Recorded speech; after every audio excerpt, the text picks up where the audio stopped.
Olá, eu sou o jornalista Rodrigo Ramos e hoje nós vamos para mais uma entrevista de Safras TV. O nosso convidado de hoje é o nosso consultor e analista de Safras Mercado, Gil Carlos Barabacho. Olá, Gil, tudo bem? Ô, Rodrigo, tudo bem? Tudo ótimo. O nosso assunto de hoje é o mercado de algodão, que literalmente não para de subir. Nesta terça-feira, o contrato maio na Bolsa de Nova York bateu em $1,40. Gil, o que levou o algodão a este patamar e se há fundamentos para ele seguir neste nível? Oi, Rodrigo. O seguinte, você tem uma série de fatores que vêm fazendo o preço do algodão subir, né? Tem alguns mais recentes e outros que vêm construindo essa alta. O que vem construindo essa alta é uma mudança de consumo, né? Um crescimento do consumo dentro de uma normalização das atividades, né? Então, você teve um baque de queda de consumo por conta da pandemia, e daí essa retomada das atividades, ainda dentro do ambiente de pandemia, mas sem tanta restrição como você tinha anteriormente, favoreceu um crescimento do consumo mundial. E esse crescimento levou a uma queda dos estoques. Então, era natural que os preços reagissem, né? Estavam muito baixos, né? E reagiram em cima desse crescimento do consumo. Mais recentemente, o que a gente vem percebendo com os preços? A questão aí da guerra na Ucrânia, que mexeu com o preço do petróleo, e o algodão é muito sensível ao petróleo. Uma das questões é com o concorrente, né, o poliéster. Então, quer dizer, o encarecimento do concorrente favorece o algodão. E essa questão também pode mexer também com a questão de projeção de crescimento de consumo no mundo, porque uma guerra, ela leva a sanções, ela tira um pouquinho da força de crescimento da economia mundial. Então, elas basicamente se equilibram. Isso é um desenho mais que a gente já vem acompanhando. Agora, mais recente, o que explica esse último avanço, né, essa última esticada de preço do algodão lá em Nova York, tem a ver muito com os Estados Unidos. Um dos fatores é uma acelerada vendas externas dos Estados Unidos, o ritmo de exportação dos Estados Unidos vem crescendo e crescendo bem, né? E outro fator é a questão climática, né? Com falta de chuva no Texas e em Oklahoma, né? Isso aí coloca em xeque a próxima safra dos Estados Unidos, né? E daí favorece essa alta nos preços que a gente está verificando lá em Nova York. Perfeito. E o outro fator que ele segue, né? O interno também, o preço interno segue muito elevado, né, Gil?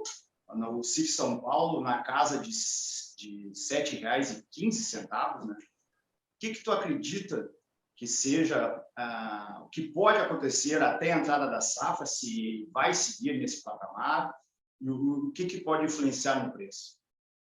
Olha, Rodrigo, a gente tem o seguinte: primeiro, de certa forma, né, o preço do algodão aqui no mercado interno está surfando nessa onda externa também, né? E com um fator adicional, que a gente está na entre-safra aqui, né? De uma safra que foi insuficiente, a gente teve problema, não foi uma safra cheia, a gente teve uma safra abaixo do normal, né? E dentro de um cenário de perspectiva de crescimento de consumo. Esse ano de 2021, a gente teve uma retomada do consumo interno e também externamente. Então, você teve esses dois vetores de demanda, um externo, que é o maior, e o mercado interno crescendo, dentro de um cenário que a gente tinha menos produção esse ano do que poderia ter, né? Então, só esse fator interno já justificaria a alta nos preços. Além disso, essa disparada lá fora também ajudou as cotações subirem, né? O quadro daqui até a entrada de safra não deve mudar muito, né? Então, você, inclusive, está aproveitando essa alta externa para se valorizar ainda mais, né? Mas se você tiver alguma mudança no quadro externo, o mercado interno deve continuar firme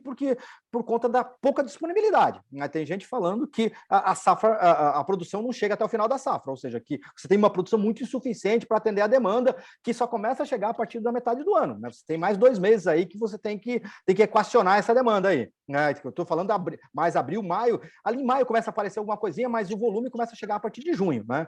Então você tá difícil equacionar para algumas demandas, né? Daí o seguinte, né, o que a gente poderia olhar para frente, né, da chegada de safra. A chegada de safra é natural que a gente tenha uma perspectiva aí de crescimento de safra, né, do que foi o ano passado. Isso aí pode mudar um pouquinho esse quadro. Perfeito, perfeito. E uma dica, o que o produtor deve fazer? Ele deve aproveitar fazer negócio, travar negócio? O que você diria para o produtor nesse momento? Olha, Rodrigo, a gente tem aí o seguinte, né? Nesse momento, quem tem algodão, vai trabalhando aí, escalonando as vendas, fracionando, porque o cenário é um cenário firme, não precisa ter afobação, mas ele tem que ter o cuidado seguinte, para não exagerar demais, para segurar esse algodão, e depois ele só soltar esse algodão quando chegar a safra nova. Daí ele perdeu essa curva de alta, né? Essa curva de entre-safra. Então é isso que ele tem que equacionar sem muita afobação, sem nada, porque você tem um quadro que você não vai ter algodão no mercado para fazer frente à necessidade. E hoje o mercado não está... Esse restante de safra não é um algodão voltado para exportação, porque a gente não tem paridade de exportação. O nosso prêmio está muito alto para competir com os outros concorrentes. É mercado interno, né? Então, esse fluxo para a indústria doméstica, né?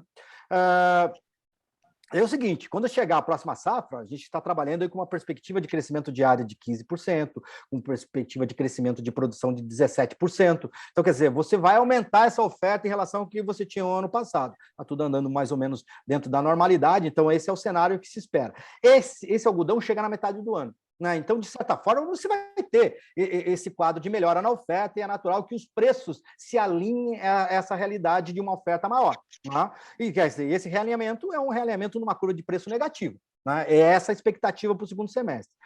Você vai ter mais produção e, do outro lado, você vai ter um consumo mais... A perspectiva de consumo é mais modesta esse ano.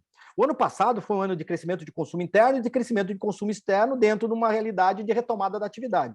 Esse ano, você já amadureceu esse quadro e está o quê? Projetando para 2022 o quê? Um cenário mais cauteloso externamente por conta dessa variável da guerra na Ucrânia, né? E você, internamente, a gente está projetando um PIB, um crescimento bastante baixo do PIB no Brasil, por enquanto. Né? Isso tudo ele joga contra uma perspectiva do crescimento da demanda muito grande. Né? Então, você vai ter a projeção de demanda, tanto externa como interna, modesta, dentro de um crescimento de produção, ou seja, a ideia é que sobre mais algodão. Dentro desse cenário, você tem um quadro aí que permite uma queda no preço a partir da entrada da safra. O que poderia mudar isso, Rodrigo? É a questão dos Estados Unidos, né? Se quebrar a safra dos Estados Unidos, por enquanto a gente está trabalhando de clima ruim durante o período de plantio. Se confirmar o não plantio ou perda de produtividade por conta desse clima, né? E a gente não pode esquecer que a referência lá de Nova York já está em 2011, né? Em 2011 foi que aconteceu o preço mais alto, o nível histórico de alta dos Estados Unidos, quando ele chegou a 2,10, né? Centavos de dólar por libra-peso. Função uma seca histórica. Né? Não é essa a realidade que a gente tem agora, mas o sinal de amarelo, o sinal de alerta está aceso. Se confirmar esse quadro, você tem aí um preço internacional mais alto, né? E daí você vem para a paridade de exportação no Brasil. Se essa paridade de exportação jogar o preço para cima, você pode criar aí um ambiente que o algodão até suba, independente de você ter mais oferta e menos demanda interna, você permite aí um espaço para o Brasil, para o preço subir, e isso vai ter uma interferência positiva sobre o mercado interno também. Perfeito. Muito obrigado pelas informações, Gil. A gente agradece a sua presença. Para mais informações, você também pode acessar o site de Safras, safras.com.br, e seguir em todas as nossas mídias sociais. Até uma próxima entrevista.